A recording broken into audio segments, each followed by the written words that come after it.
Discount all news. అంటే market అనేది అన్ని న్యూస్ అవగాహన చేసుకున్న తర్వాత, న్యూస్ని డైజెస్ట్ చేసుకున్న తర్వాతనే ఒక ప్రైస్ అనేది మనకి ఇస్తుంది. సో మనం అనుకుంటాం కదా, ఈరోజు న్యూస్ బేస్డ్ ట్రేడింగ్ అనేది చేద్దాం, లేదంటే ఈరోజు పాజిటివ్ న్యూస్ వస్తే ప్రైస్ పెరుగుతుంది. కానీ మార్కెట్ వాటన్నిటికీ అనుకూలంగా ఆల్రెడీ ప్రైస్ని అడ్జస్ట్ చేసుకొని అది మార్కెట్లో ఓపెన్ అవుతుంది.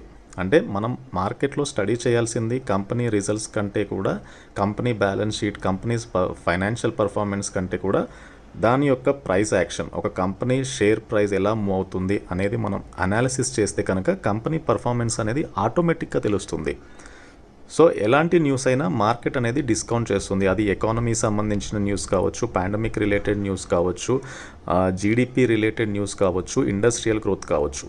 సో ఇంకపోతే నెక్స్ట్ అనేది మార్కెట్కి ఎప్పుడు కూడా బేసిక్గా 3 ట్రెండ్స్ ఉంటాయి: primary trend, secondary trend, minor trend. Primary trend అంటే ఏదైనా ఒక స్ట్రాంగ్ ట్రెండ్, అది అప్ సైడ్ అయినా డౌన్ సైడ్ అయినా. So let's say up trend. So up trend అనేది ప్రైమరీ ట్రెండ్ అయితే, సెకండరీ ట్రెండ్ అనేది అప్ ట్రెండ్ మధ్యలో వచ్చే ఫ్లక్చువేషన్స్ ఏవైతే ఉంటాయో వాటిని సెకండరీ ట్రెండ్ అంటారు. సో ప్రతి అప్ ట్రెండ్కి మనకి డౌన్ ట్రెండ్ అనేది ఉంటుంది కదా, టెంపరీ డౌన్ ట్రెండ్. అది 1 ఇయర్ ఉండొచ్చు, 6 మంత్స్ ఉండొచ్చు, 3 మంత్స్ ఉండొచ్చు. ఒక స్టాక్ కంటిన్యూస్గా గ్రో అవుతూ ఉంటే మధ్యలో డౌన్ ట్రెండ్ అనేది ఖచ్చితంగా ఉంటుంది. దాన్ని సెకండరీ ట్రెండ్ అంటాం. సో డౌన్ ట్రెండ్ అనేది సెకండరీ ట్రెండ్ అవుతుంది. ప్రైమరీ ట్రెండ్ అనేది ఓవరాల్గా ఒక ప్రైస్ అనేది ఎలా ఉంది అనేది సూచించేది primary trend. So primary trend, secondary trend. ఇకపోతే మైనర్ ట్రెండ్.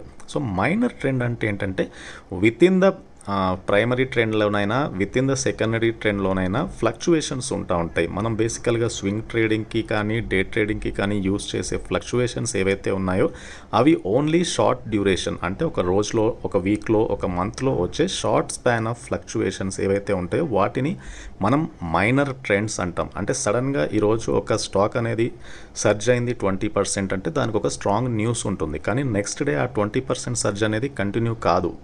సో ఇట్లాంటివి ఓన్లీ మైనర్ ట్రెండ్స్ అంటాం. అది ఆ రోజు వరకు వచ్చిన న్యూస్, ఏదైనా అక్విజిషన్ అయినా, ఏదైనా ఇంకేదన్నా పాజిటివ్ న్యూస్ కంపెనీ పరంగా, కంపెనీ టేక్ ఓవర్స్ పరంగా, కంపెనీ మేనేజ్మెంట్ పరంగా, కంపెనీ గ్రోత్ పరంగా వస్తే వెంటనే సర్జ్ అవుతుంది. కానీ లాంగ్ టర్మ్లో ఆ ట్రెండ్ కంటిన్యూ కావాలి అంటే కంపెనీ పర్ఫార్మెన్స్ ఉండాలి. అప్పుడు మాత్రమే ఆ ట్రెండ్ అనేది కంటిన్యూషన్ అనేది అవుతుంది. సో ఇట్లా ప్రతి మార్కెట్, ఏ స్టాక్ అయినా తీసుకోండి, ఏ ఇండెక్స్ అయినా తీసుకోండి, ఇవే ఉంటాయి. సో ట్రెండ్ మళ్ళీ అందులో ప్రతి ట్రెండ్లో 3 ఫేజెస్ ఉంటాయి. ఒకటి accumulation phase. So accumulation phase దాటిన తర్వాత పార్టిసిపేషన్ ఫేజ్ దాటిన తర్వాత ప్యానిక్ ఫేజ్. సో పార్టిసిపేషన్ ఫేజ్లో అప్ ట్రెండ్లో అయితే అప్ ట్రెండ్లో పార్టిసిపేషన్ పెరుగుతుంది, డౌన్ ట్రెండ్లో అయితే డౌన్ ట్రెండ్లో పార్టిసిపేషన్ పెరుగుతుంది. సో ఇంకొక ఫేజ్ ఏంటంటే ప్యానిక్, అంటే ప్యానిక్ సెల్లింగ్ కానీ, ప్యానిక్ బయింగ్ కానీ.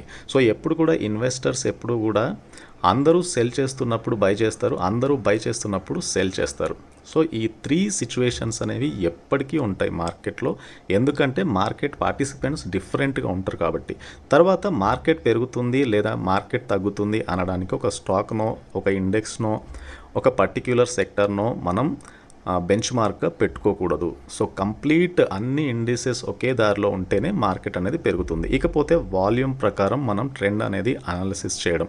సో ప్రైస్ పెరుగుతుంది, వాల్యూమ్ ఎక్కువగా ఉంది అంటే బులిష్ ట్రెండ్. ప్రైస్ పెరిగినా వాల్యూమ్ తగ్గుతుంది అంటే బేర్ ఫేజ్.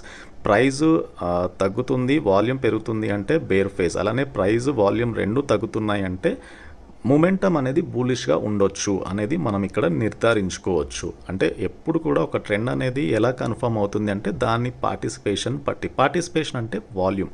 సో ఇకపోతే trend continue until definite signal indicate, అంటే ఒక మేజర్ ట్రెండ్ ఏదైతే ఉందో, ఫర్ ఎగ్జాంపుల్ ఒక స్ట్రాంగ్ అప్ ట్రెండ్ అనేది మార్కెట్లో ఉన్నప్పుడు సడన్గా ఏదైనా చిన్న న్యూస్కి ఆ ట్రెండ్ అనేది మారిపోదు. అంటే చిన్న ఫ్లక్చువేషన్స్ వస్తాయి కానీ కంప్లీట్ ట్రెండ్ అనేది షిఫ్ట్ కాదు.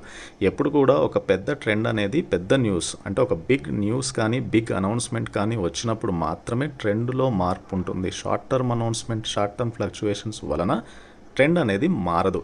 ఫర్ ఎగ్జాంపుల్ ఒక కంపెనీ క్వార్టర్లీ రిజల్ట్స్ బాగాలేకపోతున్న మాత్రాన షార్ట్ టర్మ్గా ఫ్లక్చువేషన్స్ ఉంటాయి, కానీ ప్రైమరీగా స్టాక్ అప్ ట్రెండ్ అనేది కంటిన్యూషన్లోనే ఉంటుంది. ఒక స్ట్రాంగ్ రీజన్ ఏదైనా ఉంటే తప్పించి ఆ స్టాక్ అనేది అప్ ట్రెండ్లో ఉన్న స్టాక్ అప్ ట్రెండ్లోనే ఎప్పటికీ ఉంటుంది. సో ఇవి డౌ థియరీ యొక్క ఫైండింగ్స్.